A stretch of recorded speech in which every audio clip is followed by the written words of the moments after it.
다음 커플은 돌풍을 일으키는 다큐가 있어요. 노무현입니다. 네. 이창재 감독님. 그리고 이 영화의 출연자이자 2002년에 노무현 캠프 당시의 참모 서가번 전 의원 나오셨습니다. 안녕하세요. 반갑습니다. 자, 우선 축하드립니다. 영화 잘 나간다고. 네. 전혀, 예, 모르고 있는 상황에서 이렇게 부르지고 있네요. 아주 봄이 왔습니다. 목소리가 굉장히 좋으시구나. 말을 안 시켜야 되겠다. 원래 감독님은 노무현 지지자가 아니시라면서요. 아니셨다면서요. 예, 당시에 저는 이제 유학 중이었고, 한참 노무현 때문이야. 이런 문화가 있을 때, 그때 한국에 왔던 때라 저도 앞장서서 노무현 때문이야 하는 그런 호흡을 하고 그때 있습니다. 돌아왔기 때문에 딱히 뭐 노무현 지지자가 될 계기가 없었던 거죠, 계기가. 근데 왜 노무현이다라는 영화를 만들어야 됐다고 생각하셨어요? 그렇다고 제가 또 박근혜입니다를 만들 수도 없고. 왜 이렇게 한참 지난 다음에야 예. 노무현입니다를 만들려고. 이게 2012년에 시작된.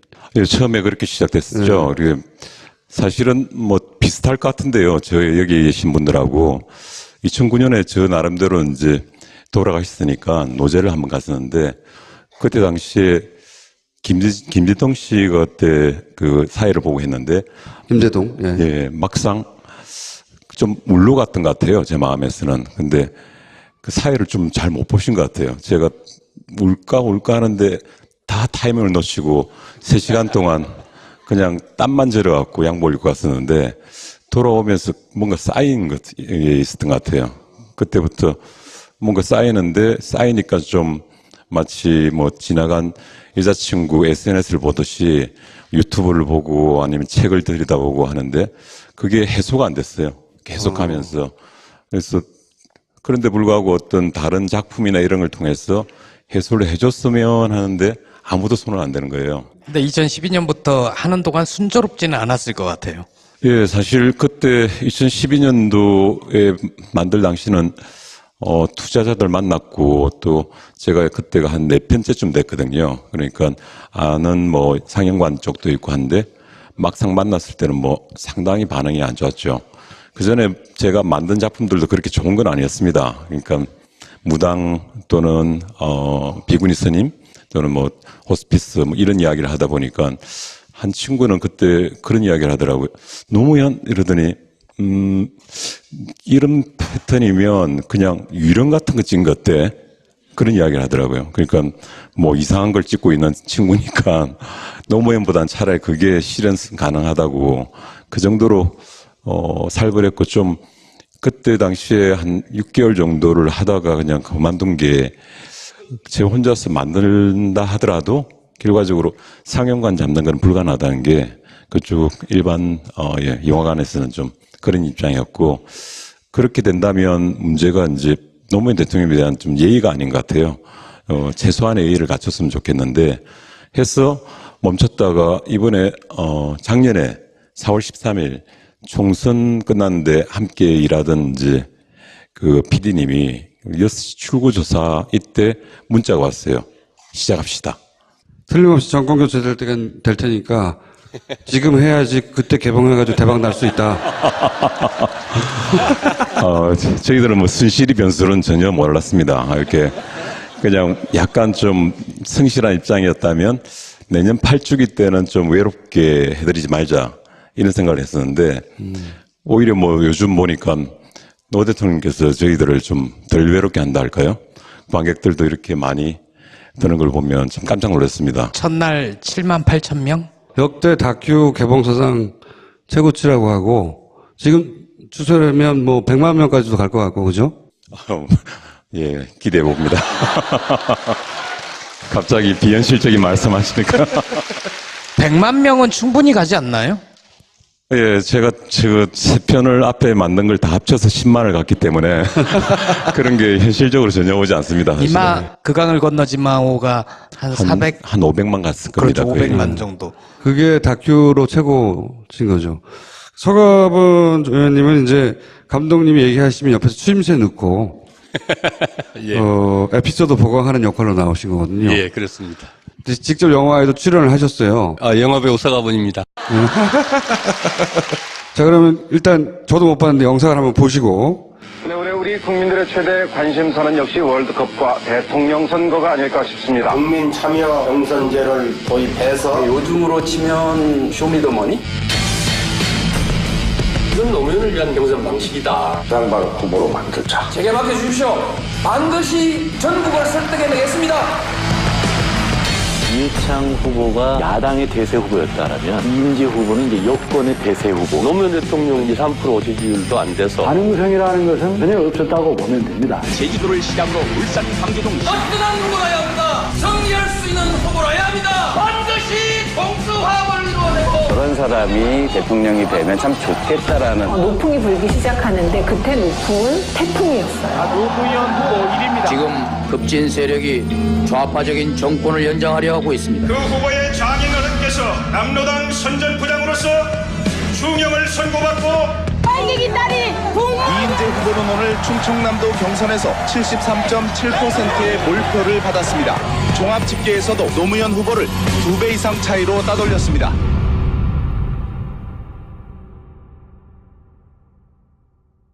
음모론, 색깔론, 그리고 근거 없는 모략 이제 중단해 주십시오.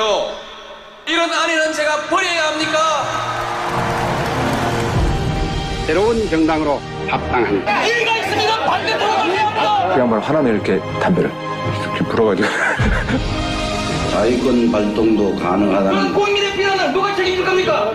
부산 동구에서 처음으로 국회의원이 된 노무현입니다. 안녕하세요. 제 노무현입니다.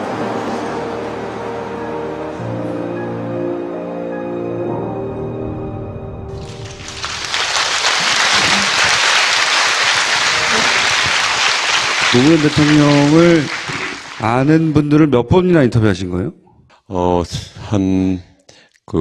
구술까지 치면 한 70분 정도 되는 것 같습니다. 70여 분. 그분들이 이제 인터뷰할 정도로 가깝거나 겪어보신 분들인 거 아니에요? 그죠? 인터뷰를. 예, 그게 좀 지도를 만들듯이 좀 어려웠던 게, 청와대만 하더라도 400명이 넘거든요. 네. 거기다가 대통령이 아닌 정치인으로서 또 시민운동가로서 이 3기까지 포함해보면 한 1,500명 정도 됩니다. 그 중에서 저희들이 일단 지도를 그려보고, 진솔을 그려보고, 또 마지막에는 이제 크로스 체킹을 합니다. 서로. 이분 과연 청와대에 계셨는데, 얼마나 많은 시간을. 그 중에서 엄선된 분이군요. 엄선된 분입니다. 엄선된 사람입니다. 어떤 일로 만났는지도 다르고 다 다르잖아요. 70분이. 그럼 70분이 어쩌면은 그 70분 한 사람 한 사람이 알고 있는 노무현보다 감독님이 어쩌면 더 종합적으로 인간 노무현을 더 많이 알게 됐을지도 몰라요. 그죠? 예, 솔직하게 말씀드리면 이제 70분 중에서도 좀 인터뷰로 된 분들은 좀 걸러지긴 했습니다. 그러니까, 저희 편견도 있겠는데, 그 정치인들도 계시지만 정치꾼들도 계시거든요. 정치꾼들. 예, 네. 그러면 보통 그 나중에 좀 자꾸 만나다 보니까 판별법이 생겼는데, 그 말투가 이러시세요. 이렇게 노무현 대통령이 이를 하셨는데 의전비서관이었습니다. 결국 내가 그렇게 만들었어. 이분들은 정치꾼. 이렇게 정치인은 노무현에서 시작해서 노무현을 끝나는 분은 정치인. 이렇게 구분이 될 수밖에 없습니다. 꾼은 예를 들면 누구가 있었나요?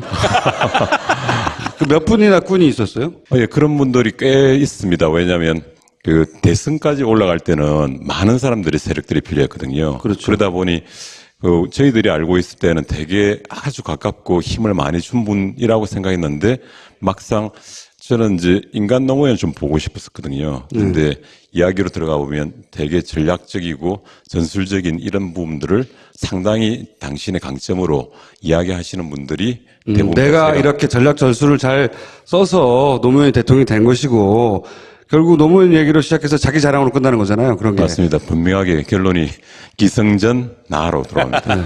그런 사람 중에 대표적인 인물이 누구예요? 여기에는 없습니다.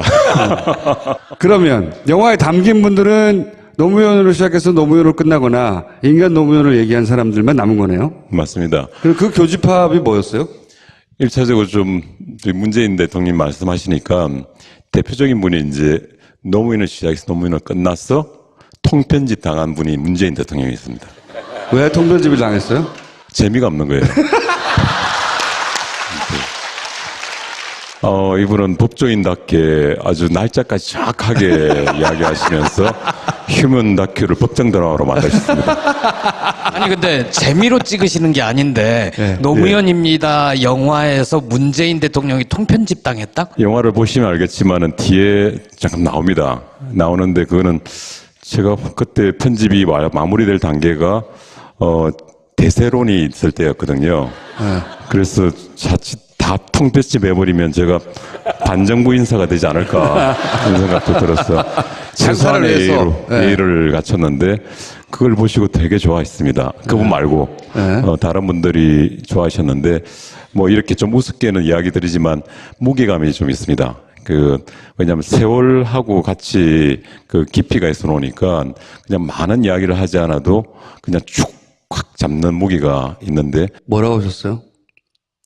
내용도 사실 많이 있습니다. 당신께서 왜 대통령 출마를 하게 됐느냐부터 해서, 노무현 대통령님이, 이렇게 억지를 부릴 때, 예컨대, 92년 선거 때도 대통령 선거를 나오실라 했거든요. 예, 저도 들은 적이 있어요. 예, 그런데 그 말을 너무 안 들으시니까 문재인 그때 당시 변호사님이 이야기를 하셨대요. 그런데 상당히 삐지고 화를 내고 오랜 시간 동안 좀 삐진 상태를 했다는 걸 그 이야기를 저처럼 이렇게 이야기하지 않고 되게 재미없게 이야기했습니다. 그래서 감독님도 참 재미없는데. 그래서 실제 제가 아마 감독적인 주관이랄까요? 저는 다큐멘터리 자체가 객관적인 서술이라고 생각하지는 않거든요. 어쨌든 감독이라는 사람이 완전히 물리적인 균형을 가질 수가 없으니까 어떤 자기의 바이어스가 들어갈 수밖에 없는데 제가 결국 마지막까지 남은 분들은 노무현 대통령을 그분을 통해서 본 것 같아요, 제가. 그러니까 그 보신 노무현 공통분모의 노무현은 어떤 사람이었어요? 제일 크게 느껴진 부분은 영화를 통해서 느껴지는데 인간미가 참 넘칩니다. 그 부분은 제일 밑에 있는 노수연이라는 이제 조금 전에 나왔던 운전기사분도 그렇지만 영화의 시작에서 보면 안기부 당시 안기부 기관원이 나옵니다. 근데 그 기관원이 결국은 친구가 돼버리거든요. 첫날 만나서 마음을 열어버리게 된, 무장해제해버린 그 이유는 간단한 게 이분을 안기부 직원을 본 게 아니라 인간으로 대해주거든요. 그래서 이야기하고 설득하고 서로가 서로한테 영향을 주어서 나중에는 아주, 영화 뒤에는 보시면 알겠지만 정말 이렇게 가까울 수밖에 없는 동지가 돼버리거든요. 그런 모든 과정들이 사람을 사람으로 대하고 이런 옷이나 당신의 지위로 대하지 않는 부분들이 공통점은 있는데 또 비슷하게 제가 인터뷰를 하면서 인터뷰를 하신 인터뷰이들 일종의 동지들이죠. 아니면 좀 먼 거리에서 사모했던 분들도 노무현을 조금씩 닮아 있습니다. 그래서 영화에서 저는 그분들이 노무현의 아바타처럼 등장을 하거든요. 이분들이 모자이크로 퍼즐을 만들어내면 결국 마치 장님 코끼리를 만지는데 결국 코끼리가 만들어집니다. 그러니까 노무현 대통령이 그냥 좋았던 분이 아니라 바로 옆에서 영향을 주고 결국은 그분이 또 다른 노무현이 돼서 이 시민사회에서도 계속 활동하는 거 아닌가 그런 생각을 하게 됐습니다. 뭔가 이렇게 단어로 표현되는 건 없어요. 그러니까 선민적이라는 건 이미 알고 있었고, 저도 이제 제가 만나봐서 이제 느낀 노무현이 있긴 하지만 그렇게 많은 사람이 말하는 노무현의 공통분모는 뭐였을까? 선민적인 거 말고 감독님은 그건 보셨을 것 같아서 제가 이제 궁금해서 여쭤본 건데. 사실 제가 꼬집어서 자꾸 생각을 해봐도 하나로 좀 잘 안 잡히는 게 본래 그 제목이 이렇진 않았거든요. 노무현입니다가 아니었는데 어떤 쪽으로 좀 몰아가려고 했던 지점이 있습니다. 특히 제가 처음 관심이 있었던 거는 거짓말에 대한 이야기였거든요. 많은 분들이 좀 어렵게 당신의 어린 시절이나 자수성가한 분들이 보통 삶에서 보면 생존을 앞세울 때 당신이 먹고 살기 위해서 내가 거짓말도 하고 도둑질도 하는 그런 데까지 간다면 사람들은 그런 합리화가 좀 쉬워지거든요. 거짓말 같은 게. 근데 이 양반은 아주 어려운 시절을 보냈음에도 불구하고 그 거짓말이 어느 시점부터 전혀 하지 않는 결벽증을 가지고 계시더라고요. 근데 그 결벽증하고 정치란 거는 상극관계잖아요. 때론 전략을 위해서 전술을 거짓말로 할 수도 있는데 당신이 설화라고 했던 많은 말들이 참말이었기 때문에 설화가 되고 어떤 사람들에 의해서는 정치 구단으로까지 해석되어지는 머리에 머리를 쓰고 거짓말에 거짓말을 쓴 결과가 저 사람의 말이야. 이렇게까지 되는 것들을 보면서 저는 본래는 그 결백에 가까운 참 진실에 대한 이야기를 하고 싶었는데 그것을 시작했다 보니 너무 커졌어요. 왜냐하면 이렇게 포커스를 하고 들어갔는데 보니까 이쪽에서 막 삐지고 나온 거예요. 그 노무현 대통령의 분성 자체가 있죠. 그런데 제가 이렇게 결벽 이걸 한번 본다면 사제 같은 분들이면 되겠죠, 그죠? 그런데 사제에다 플러스해서 굉장한 온기가 있더라고요. 그 온기는 한 번 만난 사람, 멀리서 본 사람조차도 따뜻해지고 막 변화까지 일으키는 그런 온기라서 저는 영화에서 아마 전체에서 제일 크게 주장하고 있는 거는 온기 같습니다. 그 온기가 별것 아닌 것 같아 보이고 힘이 없어 보이는데 불구하고 노사모라는 또 큰 힘, 노사모를 또 중심으로 한 또 시민사회의 큰 힘, 이 모든 걸 모아내는 게 그 온기였던 것 같거든요. 그 온기가 노무현의 한 측면이었다 하더라도 저한테는 되게 소중하게 보였습니다. 서가모 의원님은 정무특보 그리고 비서실 비서관, 의전비서관이셨나요? 네, 의전비서관, 정무비서관, 청와대에 근무하셨고, 근데 이제 비화를 많이 아시는 분이라고 그래가지고 제가 모셨어요. 예를 들면 노무현의 친구 문재인이 아니라 문재인의 친구 노무현입니다. 유명한 멘트가 왜 나왔느냐 이런 비화를 안다고 주장하시는 거예요. 검사와의 대화 왜 결정이 된 거예요? 노무현 대통령의 의지로 결정된 거라는데. 그 강금실 장관을 임명하셨죠. 검사 출신이 아닌 최초의 법관 출신 법무부 장관, 또 여성 장관. 검사들 난리 났었습니다. 아까 박범계 의원님 어느 정도 말씀하셨는지 모르겠는데 난리 났었죠. 거의 행동만 안 했지 들고 일어서서 데모할 수준이었습니다. 고민을 많이 하셨고 저러다가 또 뭔 일 저지르시지 했는데 국무위원도 이제 장관들 지금 장관들 이제 지금 내일부터 아마 임명 들어갈 겁니다만은 장관들 차관들 다 임명하고 과천에 있는 공무원연수원에서 장차관 워크숍을 해요. 청와대에서 이제 헬기를 타고 그 헬기 안에는 대통령님하고 경호실장, 저 의전비서관. 의전비서관이라서 이런 비화를 안다는 거예요. 옆에서 이렇게 타고 가는 겁니다. 네. 갑자기 한강을 넘기 전일 거예요. 고개를 뒤로 돌더니 서비서관, 다른 때는 가본시 그러더니 그때는 서비서관. 네. 민정수석과 법무부 장관께 연락해서 바로 내려서 연락해서 평검사들하고 토론회를 생중계할 수 있도록 준비하게. 그 이전에는 절대 나온 아이디어가 아니었어요? 예. 헬기 타고 가시다가 오랫동안 고민하셨죠. 아까 내가 그랬잖아요. 순수한 혼자만의 아이디어네요? 저도 모르게 그거 안 됩니다. 그렇죠. 제가 들었어도 안 된다고 그랬을 것 같아요. 그랬더니 네. 깜짝 놀라시더라고요. 옆에 경호실장도 놀래고. 그럴 거 아닙니까? 대통령한테 누가 그거 안 됩니까? 그러겠습니까? 그거 안 됩니다. 그랬더니 그냥 시키는 대로 하게. 바로 연락을 하게. 그래서 아예 안 된다니까요. 정말 그랬습니다. 무슨 대통령이 검사하고 토론을 합니까? 검사는 대통령님의 부하입니다. 하실 말씀이 있으면 불러서 지시하고 명령하시면 되고 아니면 훈화하시면 됩니다. 무슨 토론회를 합니까? 그랬더니 가본 씨 그냥 시키는 대로 하게. 더 이상 뭐라 그러겠습니까? 예, 알겠습니다. 꼬리 내려. 겨우 2번 말하고. 꼬리 내렸죠. 대통령께서는 알죠. 늘 하시는 말씀이니까. 내가 대통령으로서 권력을 유지하기 위해서 검찰 권력을 이용하지 않겠다. 마찬가지입니다. 내가 권력을 유지하기 위해서 언론 권력을 이용하지 않겠다. 대신 당신들도, 검찰 당신들도 당신들의 권력을 당신들에게 줄 테니 그 권력을 국민들을 위해서만 써주라. 언론도 마찬가지로. 이 나라의 2가지 권력, 검찰 권력과 언론 권력만이 살아있는 유일한 권력이다. 왜?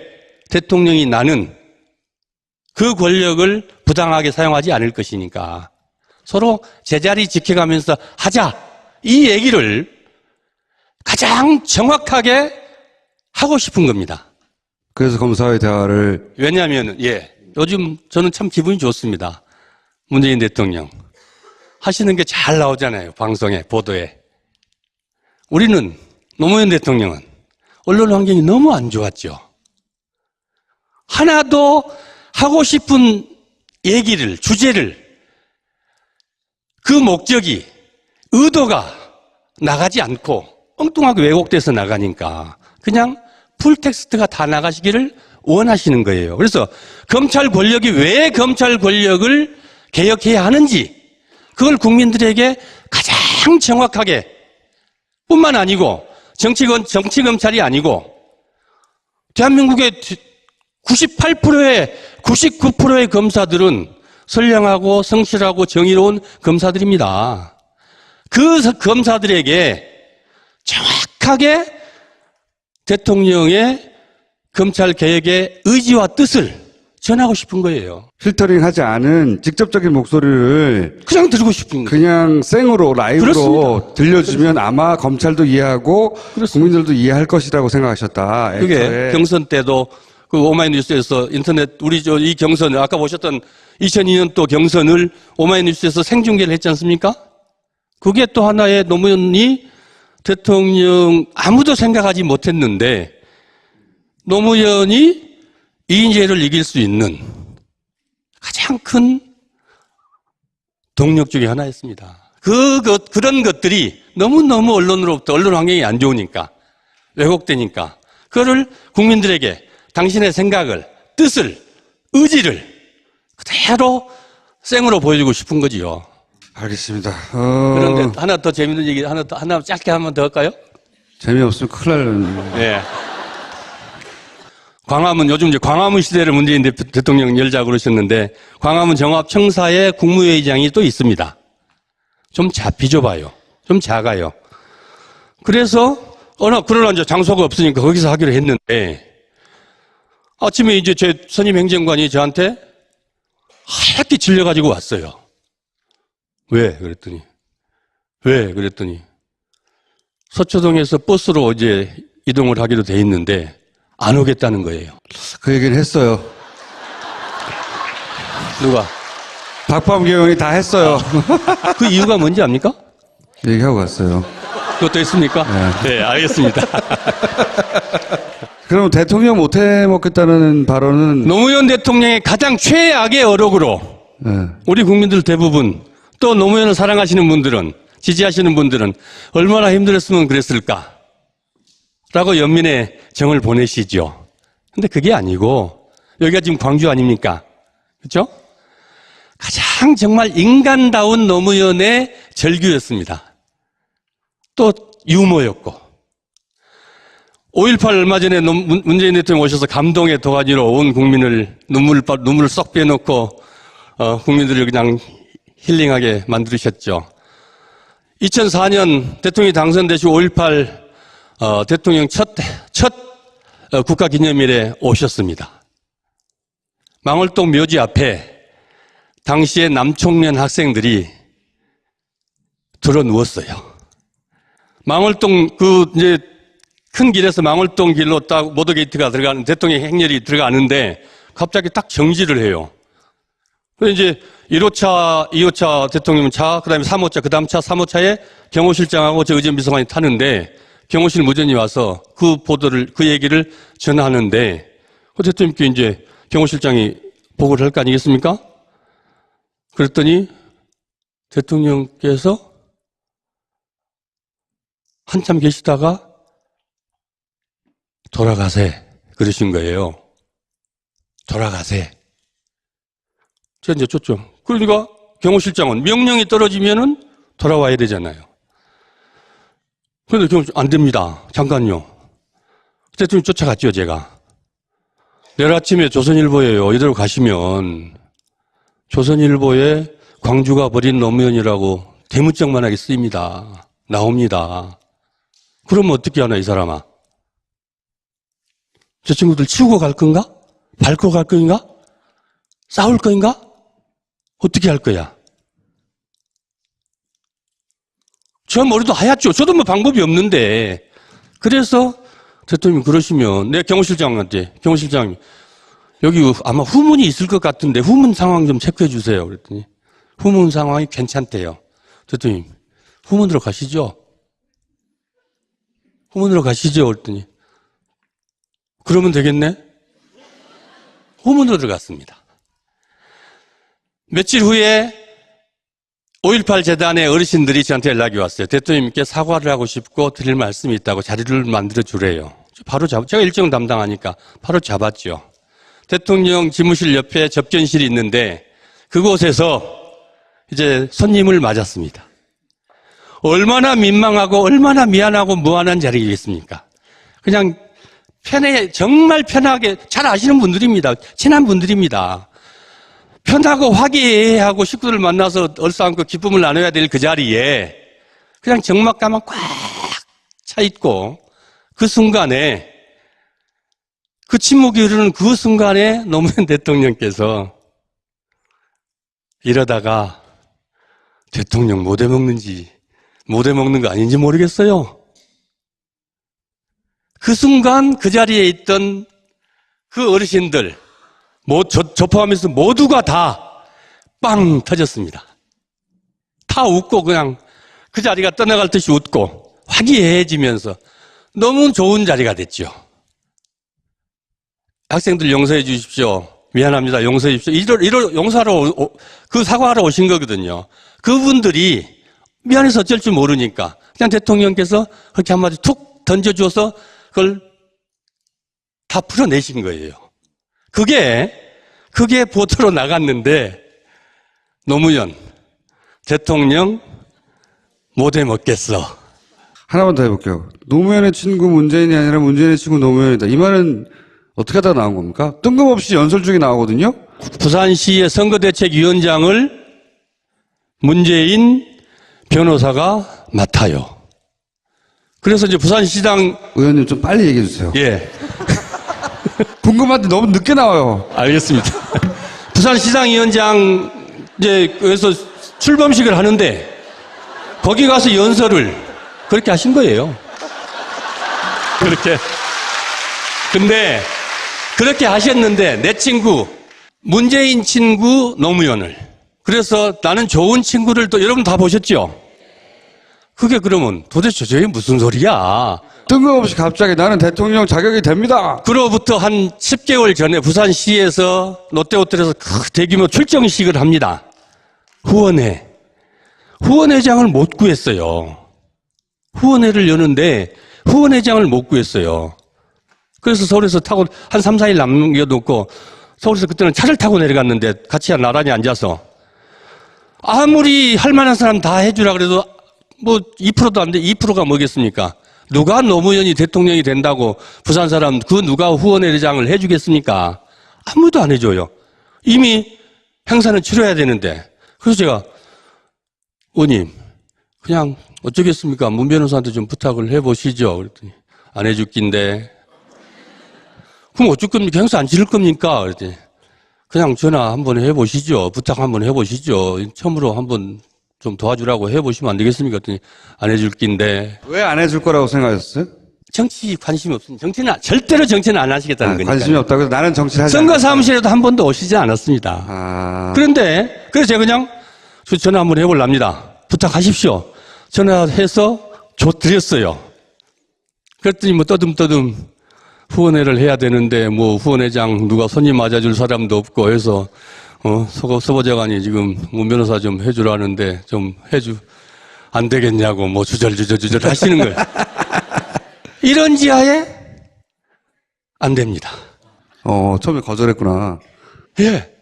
그래가지고 이제 선배되는 신한국당 출신의 신상우 국회 부의장 분을 나중에 제가 섭외를 했습니다만은 노무현 변호사를, 노무현 의원을 좋아하고 존경하고 서로 신뢰가 깊지만은 정치는 근처도 안 가겠다는 문재인 변호사입니다. 그 문재인 변호사가 선대위의 부산위원장을 맡아줬다 그러니 제 추측입니다. 얼마나 좋았겠습니까? 대통령 된 기분이었겠죠. 근데 그럼 문재인 당시 변호사가 왜 결정적으로 하게 된 거예요?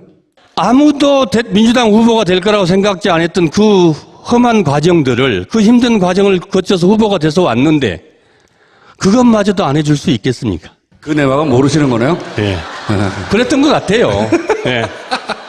대통령이 되고 나서도 민정수석을 했습니다마는 몇 차례를 부탁을 해도 안 하겠다고. 그러다가 결국은 하기는 했습니다마는 가서 저렇게 힘들어 하는데, 저렇게 원하는데 가서 옆에서 좀 도와줘야 되겠다. 대신 나는 절대로 출마는 안 합니다. 그 약속 지켜주십시오. 다 거짓말이었어. 출마를 안 하기는 대통령이 됐어 이제. 선거가 중간에 되게 많았어요. 부산시장 그렇죠. 선거도 있었고, 네. 그렇습니다. 국회의원 선거도 있었고, 2012년에도 보궐선거가 있었는데, 그렇습니다. 그때도 출마를 하라고 시민사회단체 쪽 사람들이 가서 집 앞에 텐트 치고 농성을 했었어요. 양산에. 네. 예. 그 히말라야 가버리고 그랬죠. 예. 근데 제가 좀 전에 한 건 농담인데 왜 이렇게 다들 진지하게. 못다한 이야기, 노무현에 관한 숨겨진 비하 중에 못다한 이야기가 있으면요. 메일로 주세요. 오늘 여기까지 하겠습니다. 감사합니다. 감사합니다. 이보시오. 마카 좀 갖다 주시오. 이거 보세요. 여기는 한국입니다. 마카는 페루에 가야 있으니까 그냥 푹 쉬세요. 뭐라고? 페루비안 네이처 코리아의 마고 마카를 모른다고? 아니, 이게 무슨 소리야? 페루를 대표하는 슈퍼푸드 마카. 이제 국내에서도 100%로 드실 수 있습니다. 딴지마켓에서 파는 마고 마카 남녀노소 모두에게 줬어. 레디 액션! 웃음과 행복이 꽃피는 곳 순간순간이 즐거운 곳 철학인문학대학교 지혜학교 혹시 이런 학교 어때요? 철학인문학대안학교 지하학교에서 신편입생을 모집합니다. 국민들의 최대 관심사는 역시 월드컵과 대통령 선거가 아닐까 싶습니다. 국민 참여 경선제를 도입해서 요즘으로 치면 쇼미더머니? 이건 노무현을 위한 경선 방식이다. 장발 후보로 만들자. 제게 맡겨주십시오. 반드시 전국을 설득해내겠습니다. 이해창 후보가 야당의 대세 후보였다라면 이인재 후보는 이제 여권의 대세 후보. 노무현 대통령 3% 지지율도 안 돼서 가능성이라는 것은 전혀 없었다고 보면 됩니다. 제주도를 시작으로 울산, 광주동 든든한 후보라야 합니다. 승리할 수 있는 후보라야 합니다. 반드시 동수화합을 이루어내고 그런 사람이 대통령이 되면 참 좋겠다라는. 노풍이 불기 시작하는데 그때 노풍은 태풍이었어요. 노무현 후보 1위입니다. 지금 급진 세력이 좌파적인 정권을 연장하려 하고 있습니다. 그 후보의 장인 어른께서 남로당 선전부장으로서 중형을 선고받고 빨갱이 딸이 이인재 후보는 오늘 충청남도 경선에서 73.7%의 몰표를 받았습니다. 종합집계에서도 노무현 후보를 2배 이상 차이로 따돌렸습니다.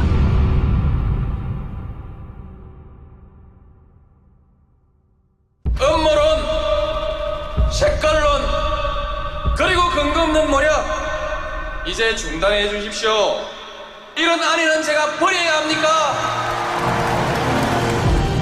새로운 정당으로 합당합니다. 이의가 있으면 반대표로 가셔야 합니다. 그 양반 하나는 이렇게 담배를 이렇게 불어가지고 자위권 발동도 가능하다는 국민의 비난을 누가 책임질 겁니까? 부산 동구에서 처음으로 국회의원이 된 노무현입니다. 안녕하세요. 제 노무현입니다.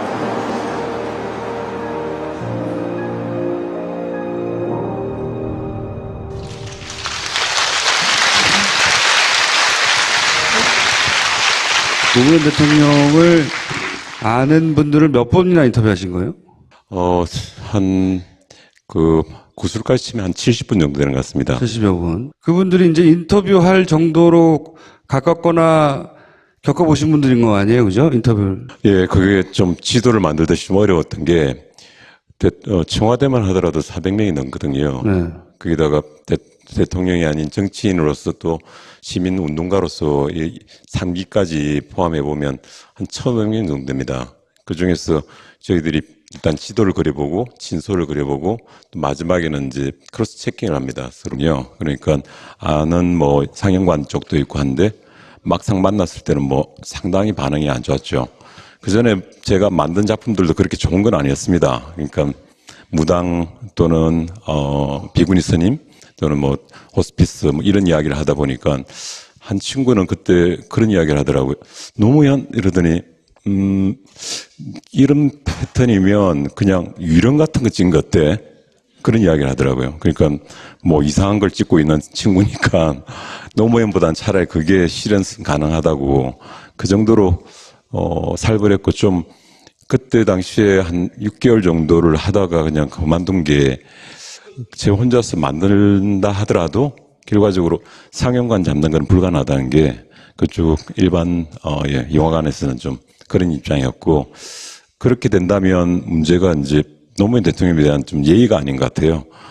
최소한의 예의를 갖췄으면 좋겠는데 해서 멈췄다가 이번에 작년에 4월 13일 총선 끝났는데 함께 일하던 이제 그 PD님이 6시 출구조사 이때 문자가 왔어요.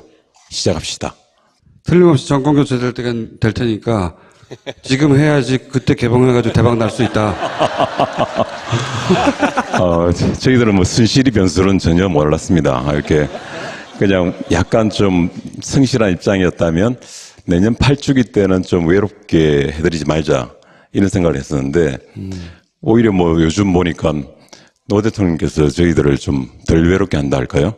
관객들도 이렇게 많이 드는 걸 보면 참 깜짝 놀랐습니다. 첫날 7만 8천 명? 역대 다큐 개봉사상 최고치라고 하고 지금 추세라면 뭐 100만 명까지도 갈 것 같고 그죠? 예, 기대해 봅니다. 갑자기 비현실적인 말씀하시니까 100만 명은 충분히 가지 않나요? 예, 제가 세 편을 앞에 만든 걸 다 합쳐서 10만을 갔기 때문에 그런 게 현실적으로 전혀 오지 않습니다. 사실은. 그강을 건너지 마오가 한 400? 한 500만 갔을 겁니다. 그렇죠, 500만 정도. 그게 다큐로 최고인 거죠. 서가번 의원님은 이제 감독님이 얘기하시면 옆에서 추임새 넣고 예. 에피소드 보강하는 역할로 나오신 거거든요. 예, 그렇습니다. 직접 영화에도 출연을 하셨어요. 영화배우 서가번입니다. 자, 그러면 일단 저도 못 봤는데 영상을 한번 보시고. 우리 국민 이분 과연 청와대에 계셨는데 얼마나 많은 시간을 그 중에서 엄선된 분이군요. 엄선된 분입니다. 엄선된 사람입니다. 어떤 일로 만났는지도 다르고 다 다르잖아요. 70분이. 그럼 70분이 어쩌면은 그 70분 한 사람 한 사람이 알고 있는 노무현보다 감독님이 어쩌면 더 종합적으로 인간 노무현을 더 많이 알게 됐을지도 몰라요. 그죠? 예, 뭐 솔직하게 말씀드리면 이제 70분 중에서도 좀 인터뷰로 된 분들은 좀 걸러지긴 했습니다. 그러니까 저희 편견도 있겠는데 그 정치인들도 계시지만 정치꾼들도 계시거든요. 꾼들. 예, 네. 그러면 보통 그 나중에 좀 자꾸 만나다 보니까 판별법이 생겼는데 그 말투가 이러시세요. 이렇게 뭐 노무현 대통령이 이리 하셨는데 의정비서관이었습니다. 결국 내가 그렇게 만들었어. 이분들은 정치꾼. 이렇게 정치인은 노무현에서 시작해서 노무현으로 끝나는 분은 정치인. 이렇게 구분이 될 수밖에 없습니다. 꾼은 예를 들면 누구가 있었나요? 그 몇 분이나 꾼이 있었어요? 예, 그런 분들이 꽤 있습니다. 왜냐하면 그 대선까지 올라갈 때는 많은 사람들의 세력들이 필요했거든요. 그렇죠. 그러다 보니 그 저희들이 알고 있을 때는 되게 아주 가깝고 힘을 많이 준 분이라고 생각했는데 막상 저는 이제 인간 노무현 좀 보고 싶었거든요. 근데 이야기로 들어가 보면 되게 전략적이고 전술적인 이런 부분들을 상당히 당신의 강점으로 이야기하시는 분들이 대부분 내가 이렇게 전략 전술을 잘 써서 노무현 대통령이 된 것이고 결국 노무현 얘기로 시작해서 자기 자랑으로 끝나는 거잖아요. 그런 게. 맞습니다. 분명하게 결론이 기승전 나로 들어갑니다. 네. 그런 사람 중에 대표적인 인물이 누구예요? 여기에는 없습니다. 그러면 영화에 담긴 분들은 노무현으로 시작해서 노무현으로 끝나거나 인간 노무현을 얘기한 사람들만 남은 거네요. 맞습니다. 그 교집합이 뭐였어요?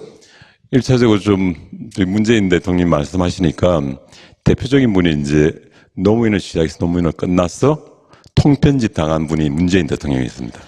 왜 통편집을 당했어요? 재미가 없는 거예요. 이분은 법조인답게 아주 날짜까지 정확하게 이야기하시면서 휴먼 다큐를 법정 드라마로 만드셨습니다. 아니 근데 재미로 찍으시는 게 아닌데 노무현입니다 영화에서 문재인 대통령이 통편집 당했다? 영화를 보시면 알겠지만은 뒤에 잠깐 나옵니다. 나오는데 그거는 자 다음 커플은 돌풍을 일으키는 다큐가 있어요. 노무현입니다. 네.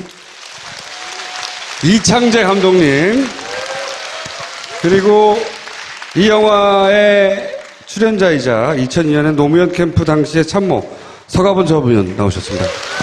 안녕하세요. 반갑습니다. 자, 우선 축하드립니다. 영화 잘 나간다고. 네. 전혀 모르고 있는 상황에서 이렇게 부르지고 있네요. 아주 봄이 왔습니다. 목소리가 굉장히 좋으시구나. 말을 안 시켜야 되겠다. 원래 감독님은 노무현 지지자가 아니시라면서요. 아니셨다면서요. 예, 당시에 저는 이제 유학 중이었고, 한참 노무현 때문이야. 이런 문화가 있을 때, 그때 한국에 왔던 때라 저도 앞장서서 노무현 때문이야 하는 그런 호흡을 하고 그때 있습니다. 돌아왔기 때문에 딱히 뭐 노무현 지지자가 될 계기가 없었던 거죠, 계기가. 근데 왜 노무현이다라는 영화를 만들어야 됐다고 생각하셨어요? 그렇다고 제가 또 박근혜입니다를 만들 수도 없고. 왜 이렇게 한참 지난 다음에야 노무현입니다를 만들려고. 이게 2012년에 시작된. 예, 처음에 그렇게 시작됐었죠. 네. 사실은 뭐 비슷할 것 같은데요. 저 여기 계신 분들하고 2009년에 저 나름대로 이제 돌아가셨으니까 노제를 한번 갔었는데 그때 당시에 김재동 씨가 그때 그 사회를 보고 했는데 김재동 예, 막상 좀 물러갔던 것 같아요. 제 마음에서는. 근데 그 사회를 좀 잘 못 보신 것 같아요. 제가 울까 하는데 다 타이밍을 놓치고 3시간 동안 그냥 땀만 절여갖고 양복 입고 갔었는데 돌아오면서 뭔가 쌓인 것이 있었던 것 같아요. 그때부터 뭔가 쌓이는데 쌓이니까 좀 마치 뭐 지나간 여자친구 SNS를 보듯이 유튜브를 보고 아니면 책을 들여다보고 하는데 그게 해소가 안 됐어요. 계속 하면서. 그래서 그런데 불구하고 어떤 다른 작품이나 이런 걸 통해서 해소를 해줬으면 하는데 아무도 손을 안 대는 거예요. 근데 2012년부터 하는 동안 순조롭지는 않았을 것 같아요. 예, 사실 그때 2012년도에 만들 당시는 투자자들 만났고 또 제가 그때가 한 4편째쯤 됐거든요. 제가 그때 편집이 마무리될 단계가 대세론이 있을 때였거든요. 그래서 자칫 다 통편집 해버리면 제가 반정부 인사가 되지 않을까 하는 생각도 들었어요. 최소한의 예의를 갖췄는데 그걸 보시고 되게 좋아했습니다. 그분 말고 다른 분들이 좋아하셨는데 뭐 이렇게 좀 우습게는 이야기 드리지만 무게감이 좀 있습니다. 왜냐하면 세월하고 같이 그 깊이가 있어 놓으니까 그냥 많은 이야기를 하지 않아도 그냥 쭉 확 잡는 무기가 있는데. 뭐라고 하셨어요? 내용들은 사실 많이 있습니다. 당신께서 왜 대통령 출마를 하게 됐느냐부터 해서, 노무현 대통령님이, 이렇게 억지를 부릴 때, 예컨대, 92년 선거 때도 대통령 선거를 나오시려 했거든요. 예, 저도 들은 적이 있어요. 예, 그런데 그 말을 너무 안 들으시니까 문재인 그때 당시 변호사님이 이야기를 하셨대요. 근데 상당히 삐지고 화를 내고 오랜 시간 동안 좀 삐진 상태를 했다는 걸. 예, 그 이야기를 저처럼 이렇게 이야기하지 않고 되게 재미없게 이야기했습니다. 그래서 감독님도 참 재미없는데. 그래서 실제 제가 아마 감독적인 주관이랄까요? 저는 다큐멘터리 자체가 객관적인 서술이라고 생각하지는 않거든요. 어쨌든 감독이라는 사람이 그 완전히 물리적인 균형을 가질 수가 없으니까 어떤 자기의 바이어스가 들어갈 수밖에 없는데, 제가 결국 마지막까지 남은 분들은 노무현 대통령을 그분을 통해서 본 것 같아요, 제가. 그러니까 그 보신 노무현, 공통분모의 노무현은 뭐 어떤 사람이었어요? 제일 크게 느껴진 부분은 영화를 통해서 느껴지는데 인간미가 참 넘칩니다. 그 부분은 제일 밑에 있는 노수연이라는 이제 조금 전에 나왔던 운전기사분도 그렇지만, 영화의 시작에서 보면 그 안기부, 당시 안기부 기관원이 나옵니다. 근데 그 기관원이 결국은 친구가 돼버리거든요. 첫날 만나서 마음을 열어버리게 된, 무장해제해버린 그 이유는 간단한 게, 이분을 안기부 직원을 본 게 아니라 인간으로 대해주거든요. 그래서 이야기하고 설득하고 서로가 서로한테 영향을 주어서 나중에는 아주 영화 뒤에는 보시면 알겠지만 정말 이렇게 가까울 수밖에 없는 동지가 돼버리거든요.